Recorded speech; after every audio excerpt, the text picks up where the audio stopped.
La Torah, les mitzvot, c'est l'antidépresseur.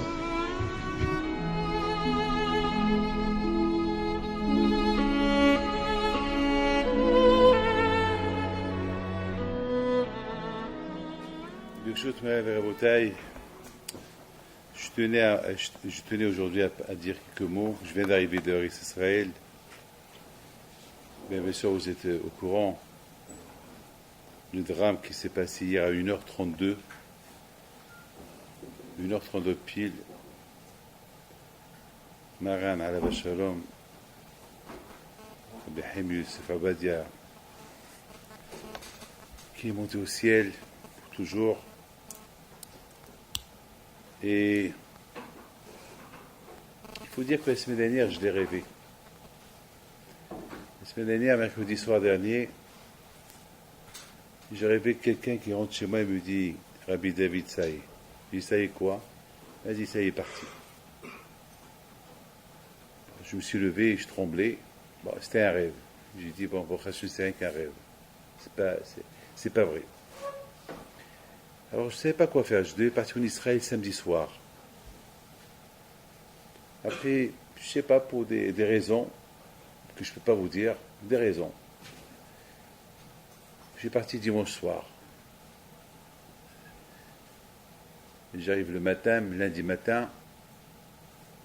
J'ai fait un shiur au Kollel, un shiur à l'Yeshiva. Mais le shiur au Kollel, c'était comme un shiur style de Hesped. Je crois que je me suis réveillé, j'ai dit, attends, mais il est vivant encore, qu'est-ce que je suis en train de parler de... Je parlais que de lui, on dirait qu'il était déjà parti. Je descends, je vais à la yeshiva, je fais le cours à la yeshiva, je termine le cours, je sors, c'est là qu'ils ont annoncé, avant Tarabin, qu'il est décédé. Vous savez très bien qu'il y a presque... C'est la première fois en Eretz Israël qu'ils ont vu l'Evaya, même dans le monde entier, 1 million de personnes qui étaient présents. Peut-être qu'il y avait encore un demi-million de personnes bloquées dans les routes. Ça, c'est même les journalistes, même les non-religieux, ils admettent que c'était un gadol. Ils ont beau dire ce qu'on veut dire, mais ils ont réalisé que ce qui était impressionnant hier, c'est qu'on pouvait voir de tout. Les Hasidim, les Litaïm, les Mizrahim, bien sûr les Sfaradim, les non-religieux, ceux qui n'aimaient pas de kippa, et tout le monde qui pleurait. Et ce que j'ai beaucoup admiré et aimé chez un journaliste, il a dit une phrase. Et c'est très dommage qu'on voit ce monde-là une fois qu'il est mort. Pourquoi il n'y avait pas tout ce monde-là lorsqu'il était vivant? Et c'est ça le drame, toujours lorsque la personne elle est vivante, on la met de côté. C'est une fois que la personne quitte ce monde, c'est là qu'on regrette. Kobe Tzadikim, aujourd'hui je les regrette qu'ils ne sont plus là. Mais je me dis, mais pourquoi alors s'ils étaient vivants, pourquoi tu n'étais pas proche? Pourquoi être maintenant? Malheureusement, c'est ça, c'est Satan, il est comme ça. On dirait que le Satan, il veut nous faire montrer, tu n'as rien à apprendre de lui, tu es aussi un rave, toi aussi tu es grand, toi aussi tout le monde vient chez toi. Qu'est-ce que tu vas apprendre de lui? Mais malheureusement, il y a toujours quelque chose à apprendre. Il dit David Ameler, Mikol Milamida Iskat, il dit tout le monde on peut apprendre. Et surtout des Gdolim, il y a beaucoup à apprendre. Et lorsqu'il quitte ce monde, c'est là, Bémet, qu'on regrette, et on regrette. Et ce que, Bémet, hier j'ai fait créa pour lui, comme tout le monde. Je l'ai fait au moment qu'ils l'ont enterré, mais c'était émouvant. C'était émouvant de voir, Bémet, on a de quoi regretter. Entre vous et moi, il n'y a pas grand-chose aujourd'hui. On n'a pas beaucoup. Il y a beaucoup de tzadikim qui nous ont quittés pendant cette dernière année. Et aujourd'hui, qu'est-ce qu'il y a aujourd'hui? Je ne sais pas, je ne veux pas rentrer dans les détails, je suis à l'homme critiquer. Mais aujourd'hui, on a un grand problème. Vous savez, mes amis, Rosh Hashanah et Kippour et Sukkot, Rosh Hashanah Rabbah, on dit qu'on reçoit Pitkatava. On se souhaite à Hoshana Rabbah Pitkatava, qu'il y a une bonne feuille. Pitkatava. Pourquoi les Hasidim, ils parlent de Pitkatava? Pourquoi? Parce qu'ils disent que Hoshana Rabbah, c'est le moment que les Malachim ils courent. Ils courent à gauche et à droite avec des feuilles. C'est des feuilles qui n'ont pas été signées à Rosh Hashanah et Kippour. C'est des feuilles que c'est à Hoshana Rabbah, avant Shmini Chag Atzeret, ils vont être signés. Shmini Chag Atzeret, c'est la dernière fête, et Hachem veut qu'on reste à côté de lui. Donc, qui va avoir le zérout de rester à côté de Akadosh Baruch Hu? Celui qui est la Pitkatava, celui qui a une bonne feuille.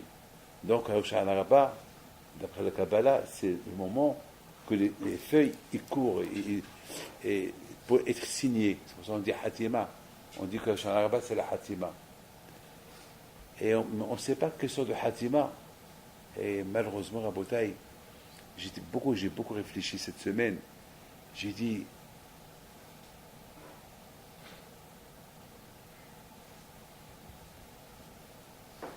entre vous et moi, on n'a rien vu. On dit que dans la Soukha, il y a Akadosh Baruch Hu. Il est heureux Akadosh Baruch Hu.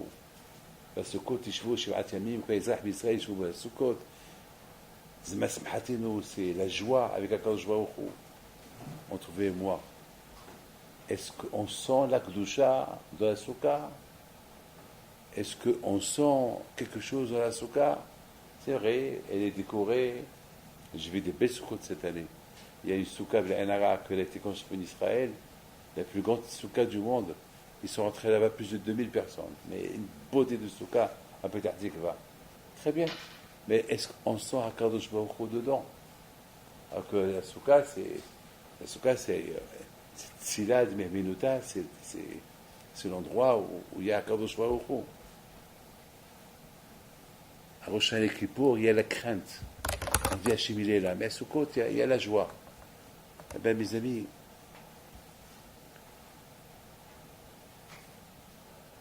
tout dépend de l'aïmona de la personne. Vous savez, pour avoir l'aïmona, il faut avoir la tête claire. Et pour avoir la tête claire, il faut bien faire attention à ce qu'on voit, qu'est-ce qu'on ne voit pas avec les yeux. Bien sûr, avec tout ce qui se passe aujourd'hui, avec tout ce qu'il y a, tout ce qu'il y a aujourd'hui, même si on ne veut pas voir, on est obligé de voir. Avec tout ce qu'on peut voir, c'est pas évident qu'on peut avoir l'aïmouna parce que la tête doit être claire, la tête. Il faut que le moah soit clair, il faut que le moah soit propre pour pouvoir sentir Akadosh Baruch Hu. Bon, on dit au Hoshana Kippour, on s'est bien lavé. Au Hoshana Kippour, on est propre, on est bien, on est Vadaï, la tête elle est claire. Mais est-ce que la tête elle est claire parce que tu as peur? Ou bien la tête elle est claire parce qu'il y a ce qu'on appelle, lorsqu'on a peur, on n'est pas décontracté. Lorsqu'on a peur, on est un peu nerveux, stressé. Mais lorsqu'on est heureux, c'est là que. Mais c'est bien. Alors, lorsqu'on est avec Akadosh Baruch Hu, est-ce bémet, on a la tête claire. Est-ce que la Baraboutaï, ça c'est un travail personnel de chacun de nous. Vous savez quoi, Akadosh Baruch Hu, c'est ce mitzvah qu'il va donner au Goïm lorsque Mashiach va venir. Lorsqu'ils vont dire à Akadosh Baruch Hu, mais pourquoi tu ne nous as pas donné la Torah que tu as donnée aux Juifs? Il va leur dire, mais vous n'avez pas accepté. Ils vont dire, mais tu ne nous as pas forcés. Vous voulez que je vous force? Allez, je vous force. Allez, voilà, je vous donne une mitzvah, et je vous force. Allez, voilà, je vais vous donner une mitzvah, vous allez voir là-bas beaucoup de chaleur. Il va beaucoup faire chaud là-bas. Allez, on va voir si vous allez la faire. Et finalement, il faut rentrer là-bas, et il ne faut pas la faire. Pourquoi il ne faut pas la faire? Pourtant, c'est ce qu'il voulait une mitzvah. Il voulait une mitzvah forcée. Voilà, Hachem lui a donné une mitzvah forcée. Ils sont rentrés là-bas, ils ne l'ont pas fait. Alors, c'est quoi leur argument? Alors quoi alors comment ça se fait qu'ils savent que maintenant c'est le moment maintenant de la récompense. Ils ont demandé une mitzvah, les goïms, ils ont demandé une mitzvah, voilà, Hachem leur a donné une mitzvah. Ils ont dit à Kashchou, aux Juifs, tu as forcé, nous tu ne les as pas forcés, voilà, il les force. Voilà comment il les force, en faisant le soleil qui faisait très chaud dans la souka. Voilà. Ou c'est Hamam et Nakita, il faisait très chaud. Maintenant, voilà. Et alors, ils sont forcés. Alors, pourquoi ils sortent? Pourquoi pas à Touba? Parce que, mes amis, il faut, pour sortir la souka, il y a une hakdama, il y a une introduction. Il faut qu'il y ait la tête claire, que la tête soit propre. Vous savez, tout à l'heure, il y avait dans l'avion, et une hôtesse de l'air qui vient chez moi et me dit: Rabbi David, je veux une bracha.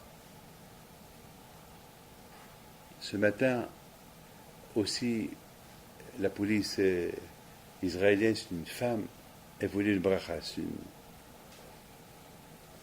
Il veut des brachot. Mais est-ce que la tête, elle est. Mais d'un côté, ils veulent des brachot, mais de l'autre côté, il n'y a pas la tsniout, il n'y a rien du tout. Vous savez, pour être connecté à Kadosh Baruch Hu, il faut la tsniout. Il y a des éléments à respecter. Pour sentir Kadosh Baruch Hu dans la Hamida, il faut qu'il y ait une préparation. Akadosh Baruch Hu nous a donné, mes amis, Akadosh Baruch Hu nous a donné une super préparation. Hachem, il veut qu'on soit à côté de lui. Hachem, il nous demande: restez avec moi un jour, ajoutez-moi un jour. Très bien. Merci à Akadosh Baruch Hu que tu nous aimes. Thank you. Merci à Akadosh Baruch Hu. Mais est-ce qu'on va sentir cette présence de Akadosh Baruch Hu dans la joie? Eh bien, tout dépend. Est-ce qu'on est invité ou pas? Je pense que c'est ça le secret de Pitka Taba. Vous savez c'est quoi Pitka Taba? C'est la carte d'invitation. Je répète. Pitka Taba, c'est la carte d'invitation. Je vous parle le langage d'aujourd'hui. C'est quoi Pitka Taba? Ben, c'est la carte d'invitation. Si tu as la tête claire, si tu as senti Akadosh Baruch Hu Shana Kippour, si tu as fait une bonne fête de Sukkot et tu étais heureux avec Akadosh Baruch Hu, et maintenant tu vas être avec Akadosh Baruch Hu dans cette belle invitation, et restez avec moi, alors que tu vas avoir une carte d'invitation. Est-ce que cette carte est signée? Est-ce qu'il y a ton nom bien?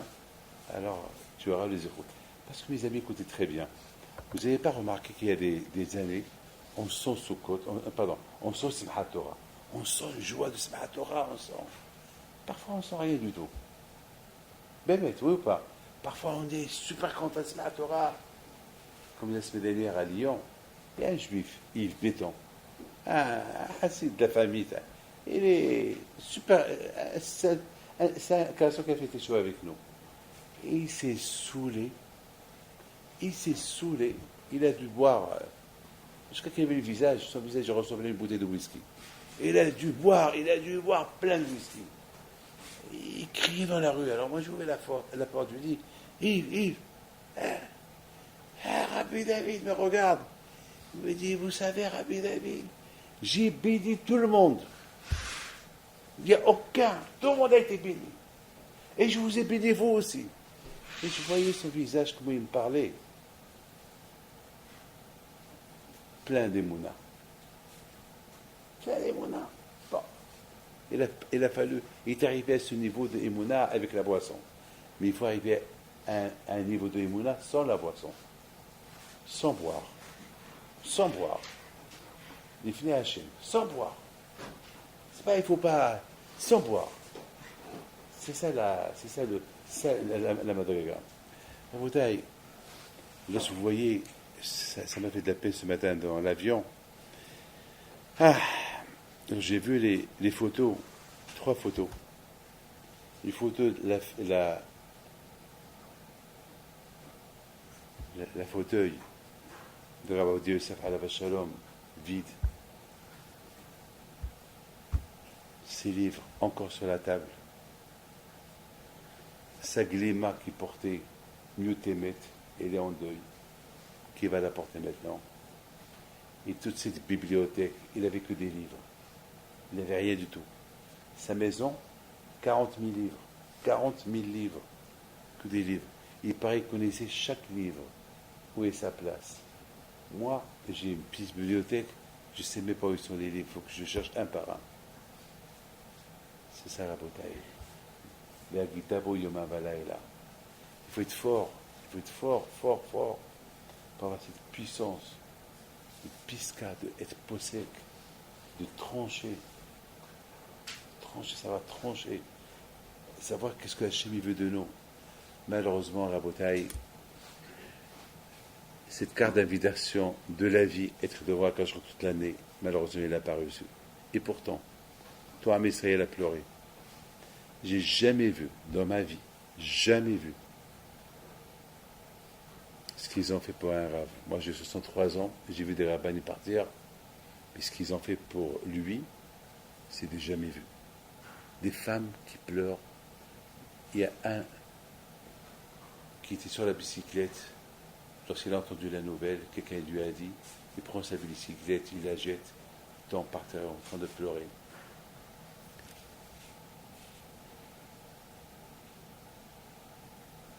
La grandeur de ce tzaddik-là,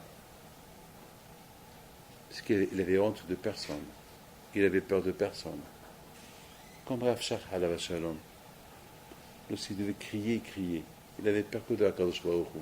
Lorsqu'il devait insulter, même dans la télévision, il va insulter un dirigeant. Il va le traiter de Hamar, il va le traiter de Dan. Il n'a pas peur. Il n'a pas peur. Lorsqu'il doit affronter, il affronte. Et c'est ça la bataille, lorsqu'on réfléchit à tout ça, lorsqu'on voit, mes amis, ce drame-là qui nous est arrivé, la Gemara dit que celui qui ne pleure pas la disparition d'un tzaddik, d'un gadol, d'un posek, surtout un vieux, que Bémet était mamash un homme de Torah de nuit et jour. On raconte qu'une fois, il y avait le premier ministre israélien. Il devait venir chez lui et il est arrivé, mais il était en train d'étudier. Et lorsqu'il rentre, il était en pleine étude jusqu'à que le premier ministre israélien, il a dit à ses amis, laissez-le 45 minutes d'attente. Un premier ministre qui vient chez Rabbi Ovadia Yosef pour parler des choses importantes, il dit laissez-le 45 minutes. Tout le monde debout, jusqu'à qu'il a terminé. Et Rabbi Shalom s'aspare et une fois il était en train d'écrire, avant qu'il est décédé, il était en train d'écrire une lettre pour permettre une agona de se marier, jusqu'à qu'il a oublié que la nuit elle est passée. Et presque il arrive le lendemain, presque minha. C'est que sa femme lui dit, attends, j'ai fini Shahrit, mais toi tu arrives à minha. Hier soir, tu n'as même pas mangé. Et c'était vendredi. Et il lui dit, et Shabbat, Shabbat c'est bientôt. Pour vous dire. Voilà, vous avez Aguida, la même histoire sur le grand devine, Rabbi Haim Brisk aussi. Rabbi Haim Brisk qui était en train de chercher un livre. Lorsque le Gabbaï de la synagogue, il a quitté le Beth Midrash, il a dit, bon, tu fermes la synagogue. Il lui dit, je ferme. Le lendemain, il arrive, il a dit, quoi, qui t'a ouvert la synagogue? Il dit, mais on ne l'a pas fermée. Mais qu'est-ce que tu fais là-bas? Ben, je suis là, je cherche. Mais depuis quand? Ben, depuis Arvit. Mais c'est Shahrit. Mais c'est Shahrit. C'est ça, Rabotai Gdolim. C'est ça, aimer la Torah. Les Gita Bo Yoma Valaïla. Ce qui m'a le plus choqué hier soir, c'est que le président israélien, Shimon Peretz, le espèce qu'il a fait pour lui, il a appelé Rabbi Omori. 2 fois il a appelé Rabbi Omori. Et après il a dit que beaucoup de fois je lui demandais des choses pour la Torah qu'il me les explique. C'est Kiddush Hashem. C'est Kiddush Hashem. Pour moi, c'est un grand Kiddush Hashem. Vous savez, Rabotai, la paracha de cette semaine, c'est Lech Lecha. Lech Lecha me'artzecha. Va, quitte.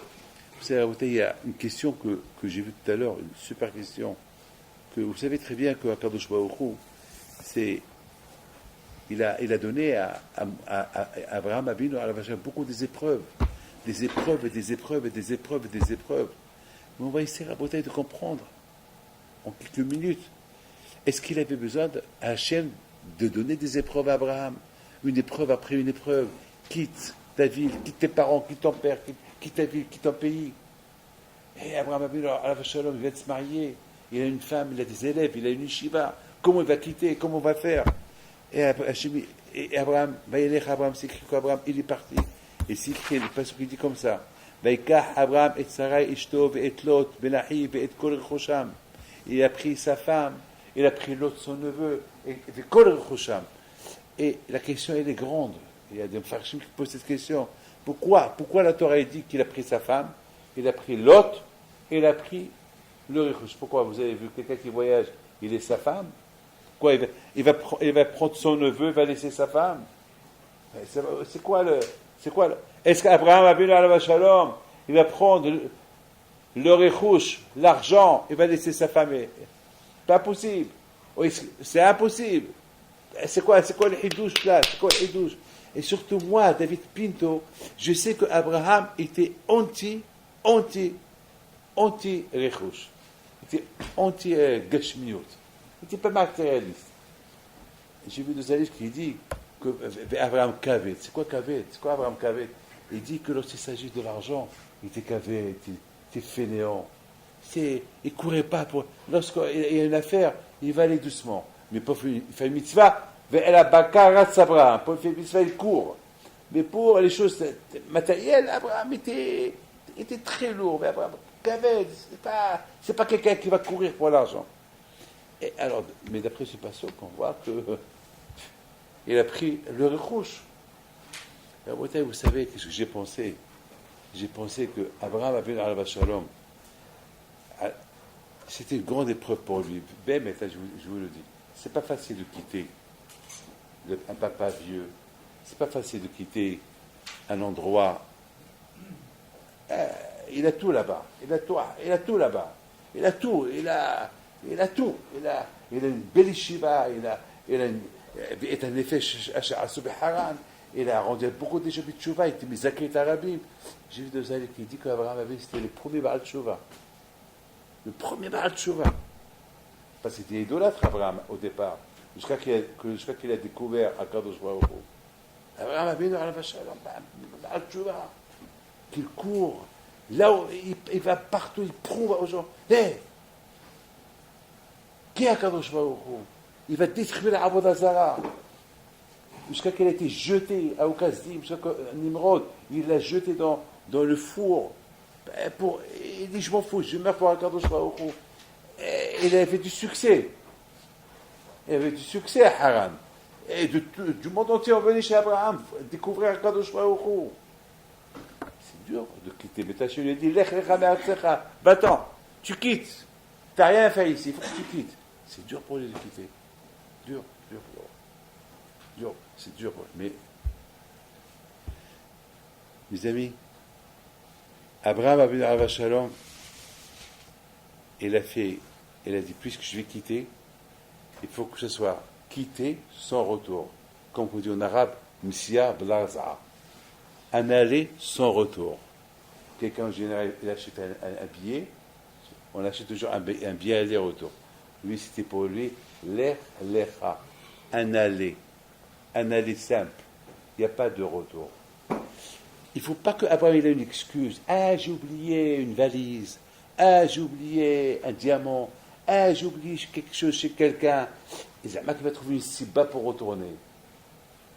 Et il est parti, il me colle. Il a pris avec tout le rouge, tout ce qu'il a, il a pris avec lui. C'est qu'il n'a pas de raison pour retourner. Il n'a pas de raison pour retourner. Il y avait raboté avec quelqu'un qui a quitté sa femme, ils sont disputés, ils ont divorcé, et le lendemain, quelques jours plus tard, il reçoit des vêtements. Il appelle sa femme, il dit, c'est quoi ça? Sa ex-femme. Il dit, tu as oublié ces vêtements à la maison, mais j'ai tout pris. Non, ils étaient dans la cave. Dans la cave, on a quelque chose dans la cave, et je dis, même ça, tu me l'envoies. Et il lui dit, je ne veux pas penser à toi. Je ne veux pas qu'il y ait un zécher de toi ici. Je ne veux pas qu'il y ait quelque chose qui me rappelle ta présence. Même tes photos, je ne veux rien du tout. Je pense à la bouteille, c'est ce qu'il a fait à Abraham.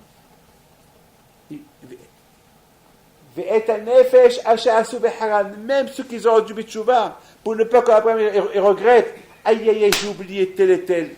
Ah, et il faut que je retourne le chercher. Lui aussi, il a pris, pour ne pas qu'il retourne. Hachem lui a dit, lech lecha, il est parti. Ça, c'est le courage d'Abraham Avinu. On apprend de la rabotaille, même dans notre Inyan Imano, combien on doit faire attention.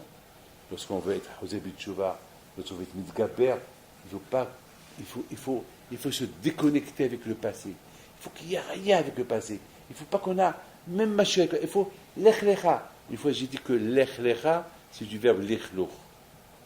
Lechlour, c'est de la saleté. Lechlour, lech lecha, ça fait, ici à Haran, c'est du lechlour, il n'y a rien à récupérer.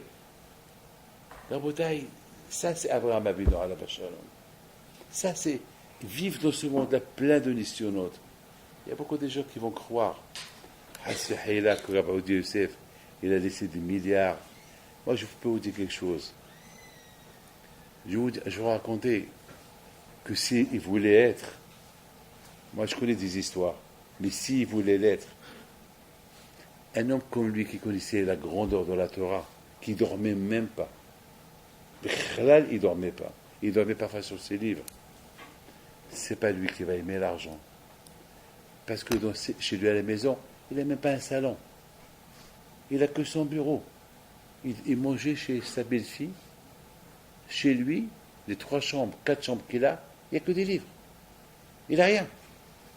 Il n'a rien. Les moments de livres qu'il a, il étudie. Il y a un rabbin qui m'a raconté une histoire. Quand j'étais en Argentine, j'avais fait un shiur à la yeshiva de Buenos Aires. Et il y a un rabbin, et on est descendus ensemble, et on devait... j'attendais le monsieur qui va me chercher.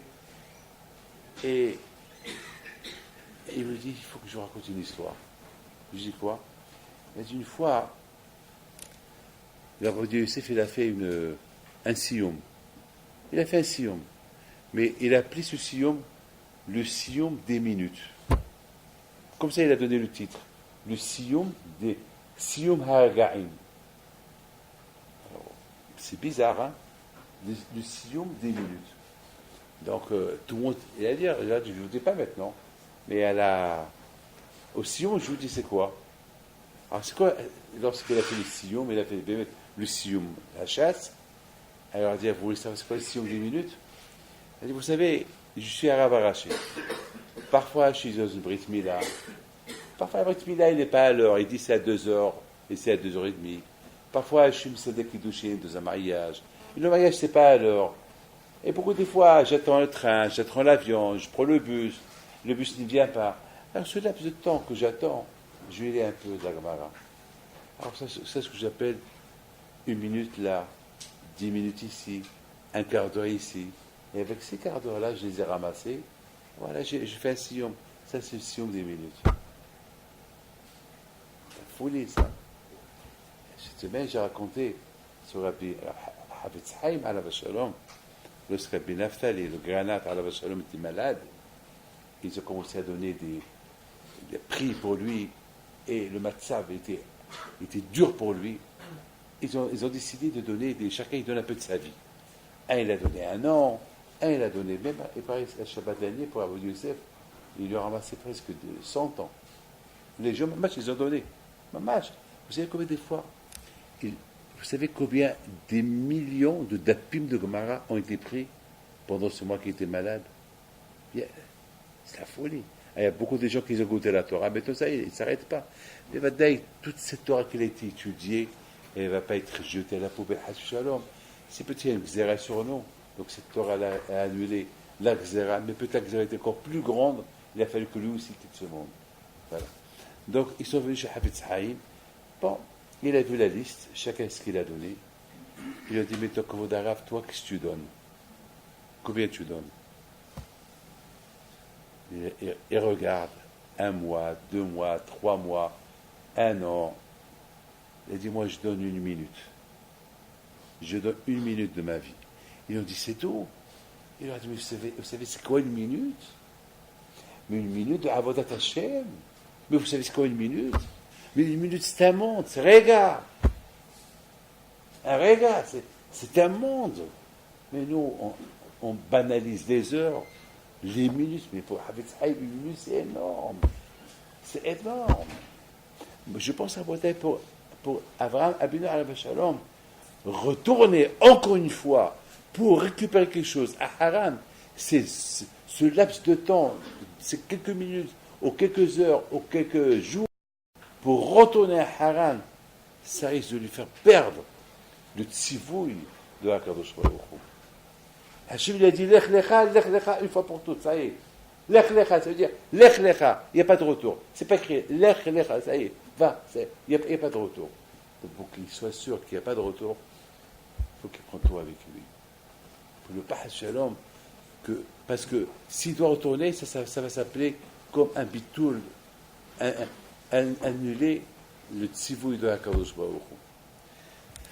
Rabotai, j'arrive d'Israël aujourd'hui, c'est Bémet, hier soir, toute la nuit. Vous savez, c'est quoi 1 million de personnes? Jusqu'à 2h, 3h, 4h du matin, le cimetière était plein. Il n'y avait pas un Admour qui n'est pas parti. Il n'y a pas un Rav Litaï qui n'a pas pleuré. Que ce soit Rav Shteyman, que ce soit le Rabbi Mitzans, Rabbi Migour, que ce soit Chabad qui était là-bas, que ce soit n'importe, tout le monde était présent, tout le monde.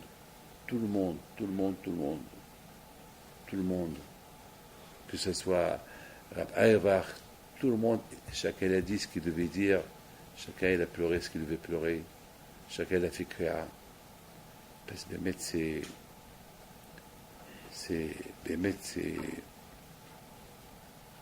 je sais pas, pour nous les Sfaradim, on a un peu perdu la tête, hein. Je vous l'ai dit, hein. C'était notre orgueil. Moi, je vous l'ai dit.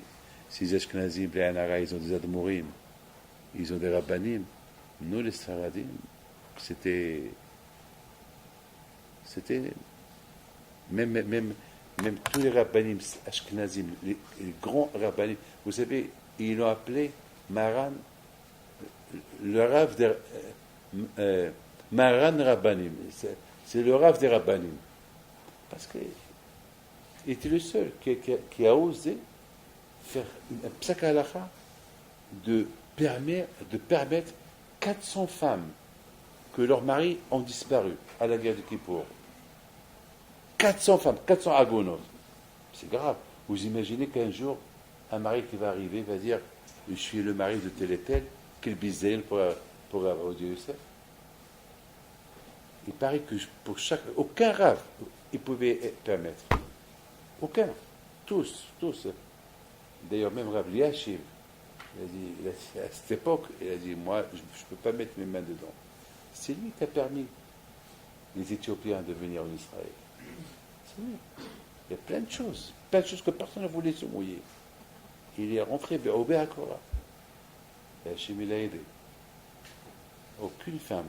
Chaque année, on entend tel et tel mari, ils ont trouvé le corps de tel et tel mari, qu'il est mort. Entre-temps, sa femme s'est déjà mariée, elle a 2-3 enfants. Toutes ces femmes agounotes, ils se sont mariés avec d'autres hommes, avec des enfants, mais on a trop. Il paraît que chaque fois qu'il permettait à une femme, tu peux te marier maintenant, il dit à Kadosh Baruch Hu, il fait une prière, chez le parce que lui, il va d'après. Si tu vas d'après la Torah est aide. Et il avait une fois un safek sur une femme, quelqu'un lui a dit, mais pourquoi tu as pas eu les safek, un doute sur les autres femmes? Il a dit, je ne sais pas ici. Effectivement, le mari de Célène est retourné. C'est pas un Ba'alawa HaKodesh, c'est pas un prophète. Non. C'est ça le Koh la Torah. Si tu aimes la Torah est aide. Si tu aimes la Torah est aide. C'est bébête, je ne veux pas ordonnant. Si tu l'aimes, elle t'aide. Tu ne vas jamais te tromper.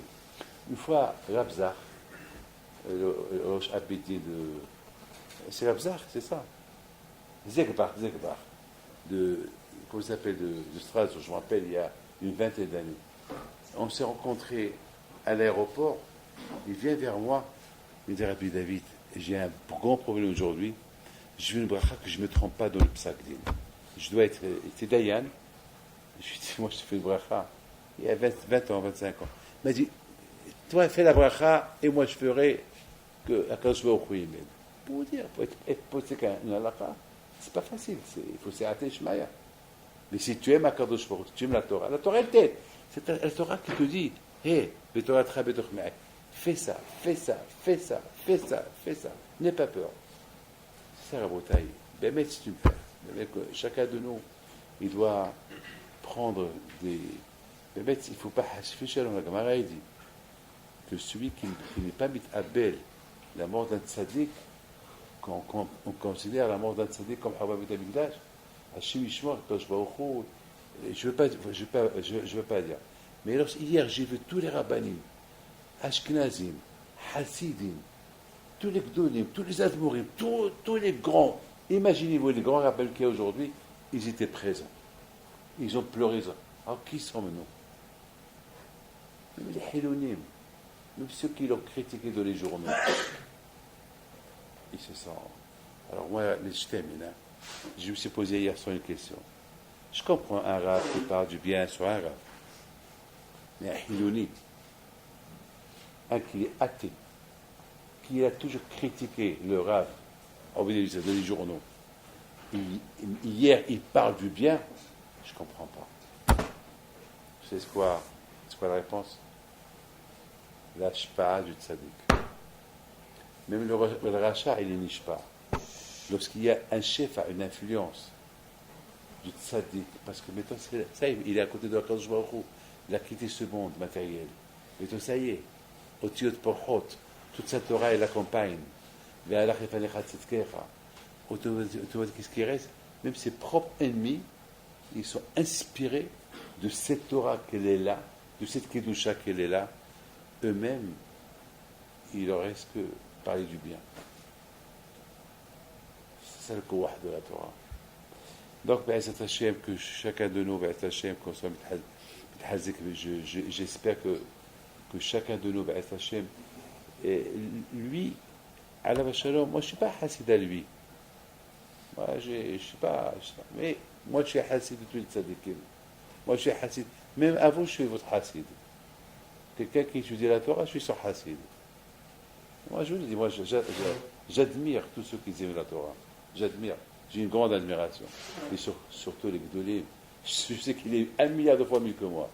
Ah, comment vous ne voulez pas que je l'admire? Surtout maintenant qu'il n'est plus là.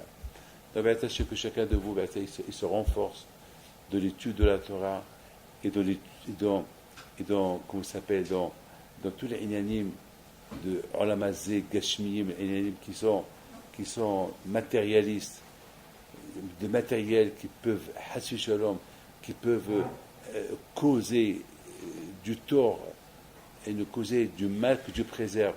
Il faut s'éloigner. Et j'espère que vous êtes contents ici au Kollel. J'espère que ça va, vous êtes bien Baruch Hashem, vous avez bien rempli le Kollel, que Hashem vous protège, Keneratson, et j'espère que vos rabbanim avec vous, Hashem, vous allez bien remplir le vide. Que chacun de vous se renforce, que chacun de vous prend. Vous savez, on dit dans la Kabbalah que le tzaddik, lorsqu'il quitte ce monde, il arrive dans l'autre monde, il voit qu'il y a 1 million de personnes qui crient à Sheva Elohim. Ça fait des frissons. J'ai vu un non religieux qui était là-bas, qui n'avait pas de kippa sur la tête. Il fallait voir son visage. Ce Hashim Elohim, tout de suite, il a mis ses mains sur sa tête. Il a commencé à crier. Après, il a dit, c'est la première fois dans sa vie qu'il dit Hashim Elohim. Il a dit, ça y est, je vais aller à l'Yeshiva. J'ai commencé à étudier la Torah. Hiloni. Ce Hashim Elohim, il l'a bombardé comme une balle dans son cœur. Alors nous, ça doit faire un peu plus sur nous. Voilà. Abed Hashem, Hatzlaha, une bonne réussite.